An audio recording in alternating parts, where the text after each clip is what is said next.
Hi, everyone. Yes, it's the first day I felt good enough to do anything. Finally, all those side effects from that second vaccine are gone. So I promised you to record this part of the lecture that we skipped. So that's what I'm going to do now. Let me just share my screen.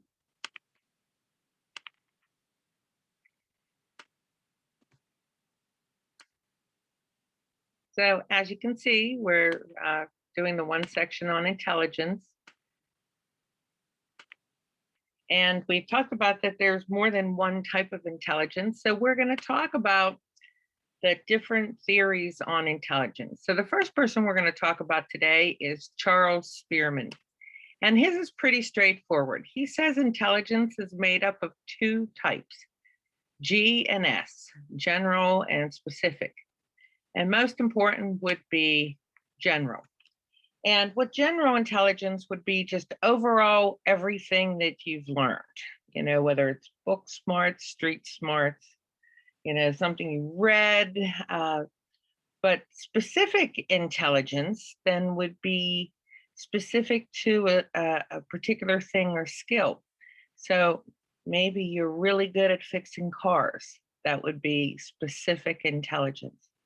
Or maybe you're really great at playing golf, and that would be specific intelligence. But overall, he says if we're measuring a person's intelligence, we're going to look first at general intelligence. You do not have to know factor analysis. In your textbook, there's a whole section on factor analysis. And since this is not a statistics course, you do not need to know that. And that's why I put this on the slide. The next theorist is Thornstern, and he says it's basically intelligence is composed of verbal comprehension and spatial visualization. And that's closer to what the traditional intelligence type is, that you would take on a traditional IQ test. Everything that you've learned and how you apply it to comprehend information, like problem solving, and also spatial visualization, like visualizing things in our mind and how quickly we can problem solve that way. Next, we have Cattell and Horn. And Cattell and Horn say there are two types of intelligence, and that's crystallized intelligence or fluid intelligence. And crystallized intelligence is similar to how a diamond forms in the earth. Years and years and years and years of pressure on carbon will form a diamond. Just like years and years and years of learning form our crystallized intelligence. So therefore, as we get older, our intelligence in this area would grow much larger. So crystallized intelligence actually increases with age. Fluid intelligence, on the other hand, is how we have the ability at the time to problem solve any situation right in front of us. And the research shows that fluid intelligence actually decreases as we get older, typically around 60 to 65, we start to lose a little bit of that ability. Not that we can't do it, it just takes us a little longer to process the information. So crystallized intelligence improves with age, fluid intelligence pretty much stays about the same until we get into our 60s and beyond, when it just takes us a little longer to problem solve. Like learning a new skill will take us a little longer as we get older. And then there's emotional intelligence.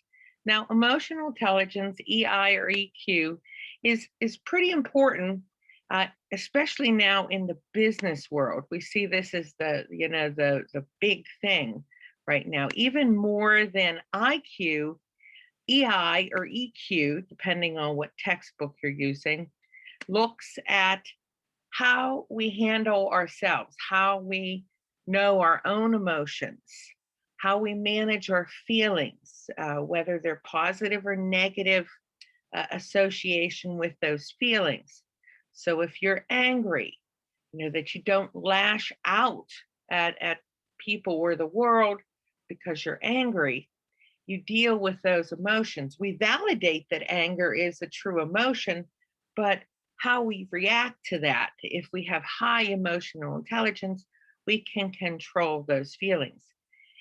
Emotional intelligence also tells us how to motivate ourselves.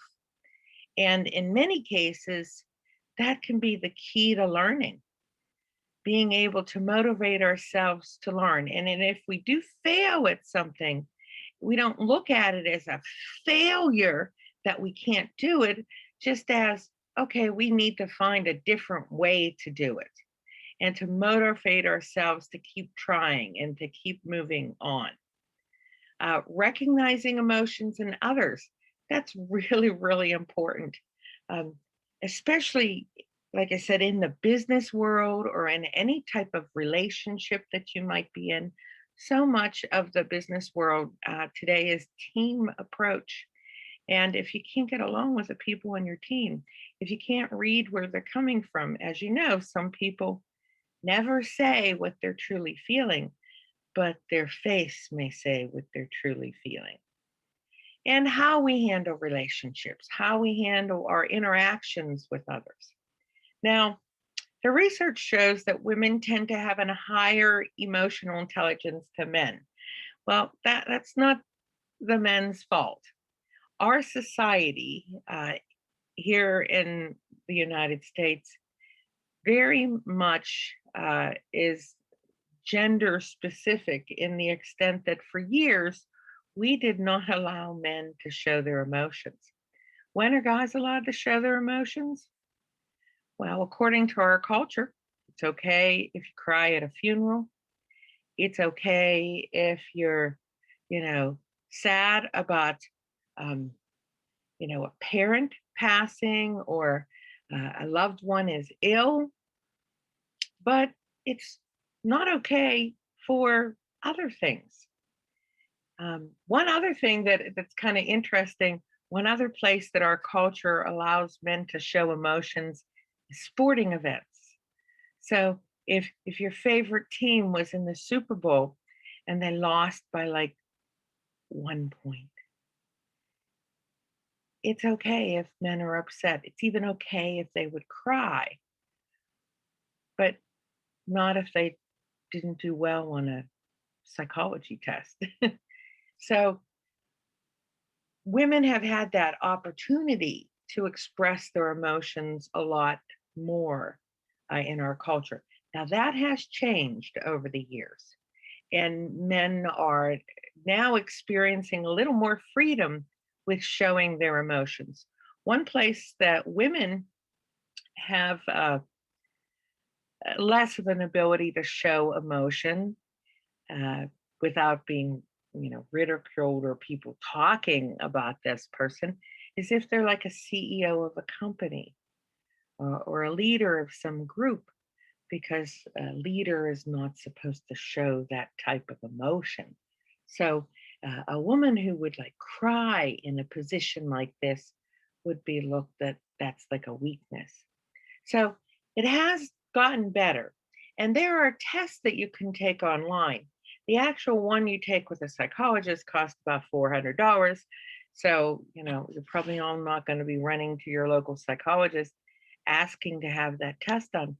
But there are online versions that you can get a pretty good read at how well you read other people's body language and images and try to predict what they're thinking.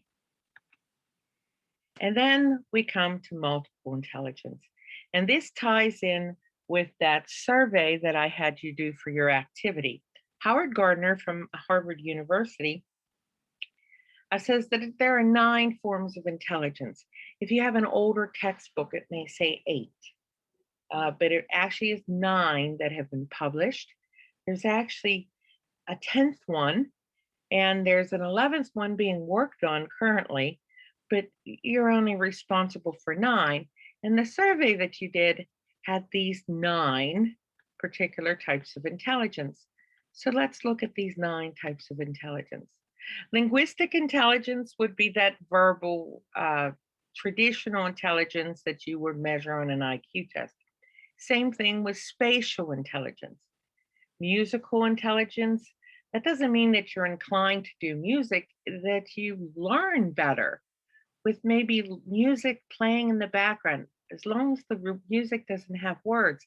And it doesn't matter what type of music. It could be punk rock or it could be Beethoven, but that music engages your memory. And we tend to remember things better if we use music, if we have a high musical intelligence. The logical mathematical people, these people, again, are traditional toward the traditional IQ test, but they learn best by organizing their notes, um, doing Venn diagrams, things like a mind map. If you've ever made a mind map where you uh, start out with a main idea and branch off like a spider web in the things that you know about that thing. And by looking at that big picture in a logical way, it helps you to remember the material.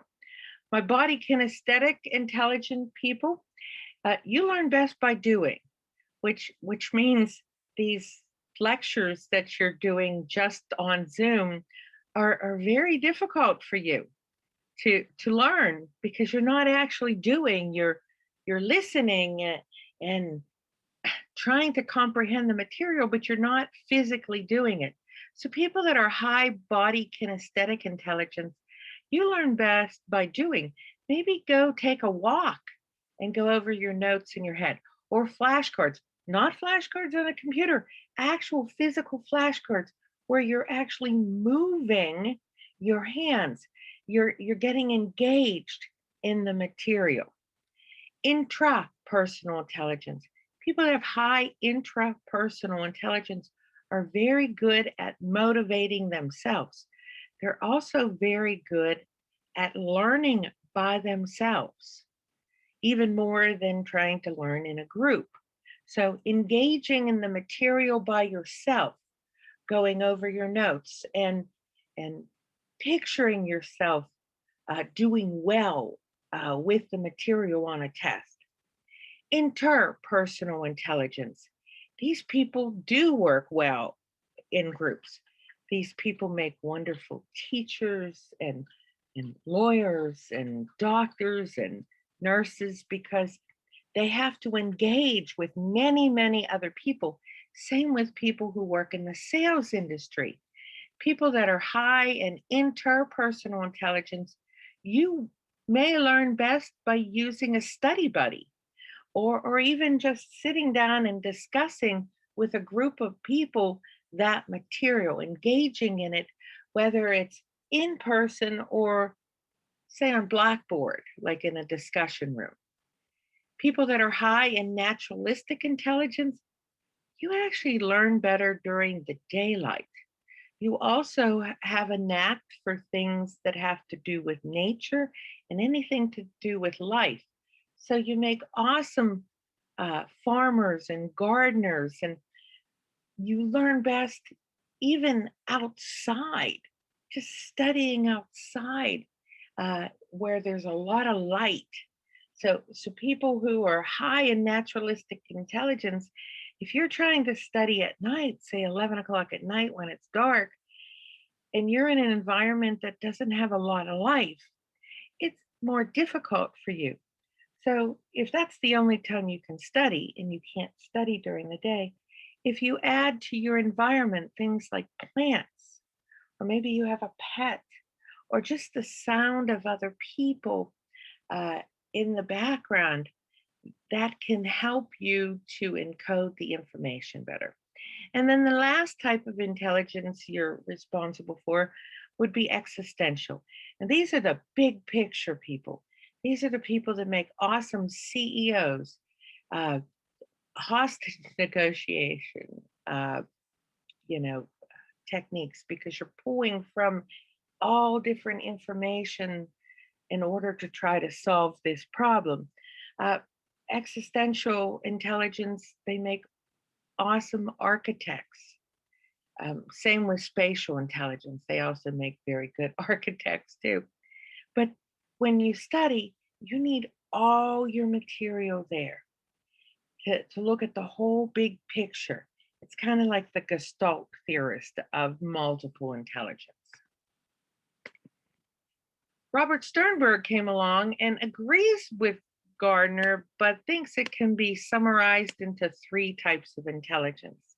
And that would be analytical, practical, and creative. Now, analytical would be your traditional things: verbal, logical, mathematical, your spatial relations, all the things that you would normally have on a traditional IQ test.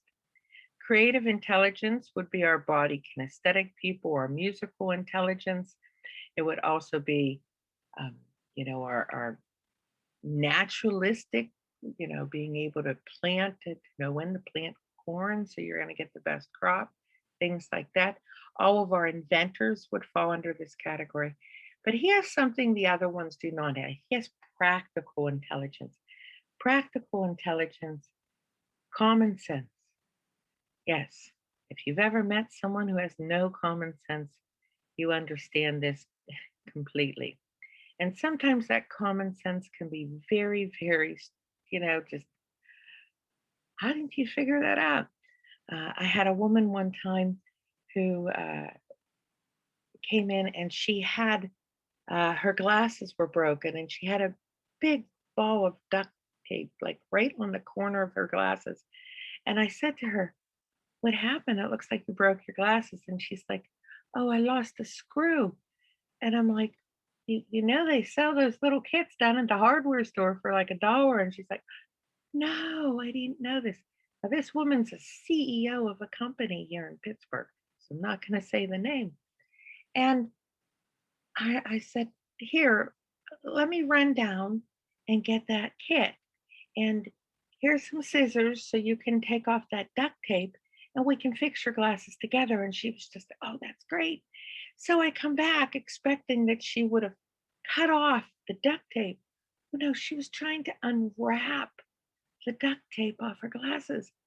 And I was like, "Here, let me help you." And I took the scissors and went snap, and it was all done. And she goes, "Oh, I never thought of that." And I'm thinking, that's why I gave you the scissors. She was a brilliant woman, but she didn't have any practical intelligence. And the thing that amazed me most is when we got it all fixed, she was so excited. She goes, "Thank you. That's been the longest 3 weeks." And I'm thinking, oh my gosh, you went 3 weeks wearing glasses, a CEO of a company with this big ball of duct tape on the corner of your glasses. And nobody ever said anything to you or like, "Hey, I can fix that for you." Or that she didn't figure it out or Google it even how to fix her glasses. So, practical intelligence, according to Sternberg, is a real thing. And like I said, if you've met people that don't have it, you would agree too. Genetics and IQ. Well, we know we get a push from nature, of course, genetics, but the research actually shows that there is a little bit of an influence more than genetics from the environment. So based on the situations you're in, the people in your circle, you, your family, your work environment, your friends, you can learn from them also. So it's not just IQ. That immediate family is your micro environment. And when you're born, you have no choice. It's just where you're at. But as you get older, you choose what environment to be in. So therefore, you want to choose places that are going to help enhance your intelligence and not lower the way you think. And you don't need to know reaction range. Mental retardation, IQ less than 70. We're talking 1 to 7 million Americans. fall in this category. Okay. And why is it such a long, large range? Well, once people are out of school, there really is no way that we test people for their intelligence. So that's why we have this range of who would fall in this category. And genetic influences in this case many times are the main culprit. Something like Down syndrome, that's trisomy 21. That means there's an extra X on the 21st chromosome. Fragile X syndrome typically affects men more than women because it means there's some damage to the X chromosome. And women are XX, so if something's wrong with the one X chromosome, they do have the other one to back them up. Men are XY. So if there's damage on the X chromosome, there's a possibility that it could be something that we see. So we do see some genetic influences like that affecting a person's ability. Autism and the what we call the umbrella um, is a very large spectrum. People who have Asperger's can be brilliant in some areas. I had a student who could speak 7 languages perfectly. I'm lucky I can do 3. 7 languages, but they didn't do well in social situations. They didn't understand that social distance, that invisible line that we only let people that close to us who we feel comfortable to. So they would come up and they literally would be almost in my face, just asking a question, but they didn't realize that that wasn't appropriate. So when we talk about autism, it really is a huge spectrum where we talk about children and adults who have a little more difficulty in certain areas, but that doesn't mean that they can't accomplish many things. There are environmental influences for mental retardation, things like fetal alcohol syndrome, if the mother drank during a pregnancy, or childhood diseases like rubella, chickenpox, and Zika. You may remember that one a few years ago. These can all affect the development of the child. And exposure to environmental toxins.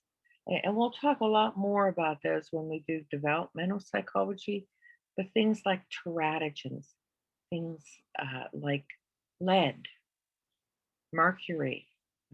For years we dumped things in our rivers, and some fish are bottom feeders, and they dig up that stuff on the river. And there's still mercury in that you know area of the river or an ocean, and you know you consume it, and you may think, oh, it's not going to affect me, but you have a developing zygote embryo or fetus, and it can affect them. And just having inadequate medical care. So many people do not have access, uh, whether physically to get care or financially to get care. So they don't get the care that they need, especially a mother who's carrying a child.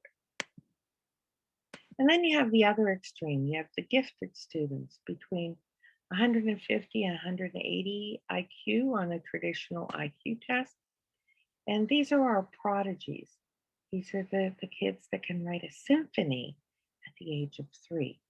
These are children who can read and understand the Wall Street Journal at the age of 5. I'm lucky I can read the Wall Street Journal and understand it now, right? But they're gifted in such a way, not necessarily in everything, but usually one particular area is their strength. If you're a gifted child, are you going to automatically be a gifted adult? Not necessarily, because people have free will and they can choose if they want to use that talent or not. And then creativity. Creativity is a type of intelligence, the ability to find new ways to solve a problem. Think of all the inventions we have. I'm holding up an iPhone right now, and it's not that long ago that this iPhone was invented, and all these smartphones, and how our world has changed because of this little invention. Prior to that, you had a flip phone. Before that, you had a phone that was like a brick that you would carry around. And prior to that, the only people that had like a mobile phone would be the military or people who were very, very wealthy because the technology just wasn't out there to make it accessible for everyone. But inventing something like that, the first stage of creativity is just generating possible solutions. Think about that. That's brainstorming. We do that all the time, don't we? We do that in the school system. We do that when we're trying to solve a problem. That's a type of intelligence, creativity. Take it to the next level.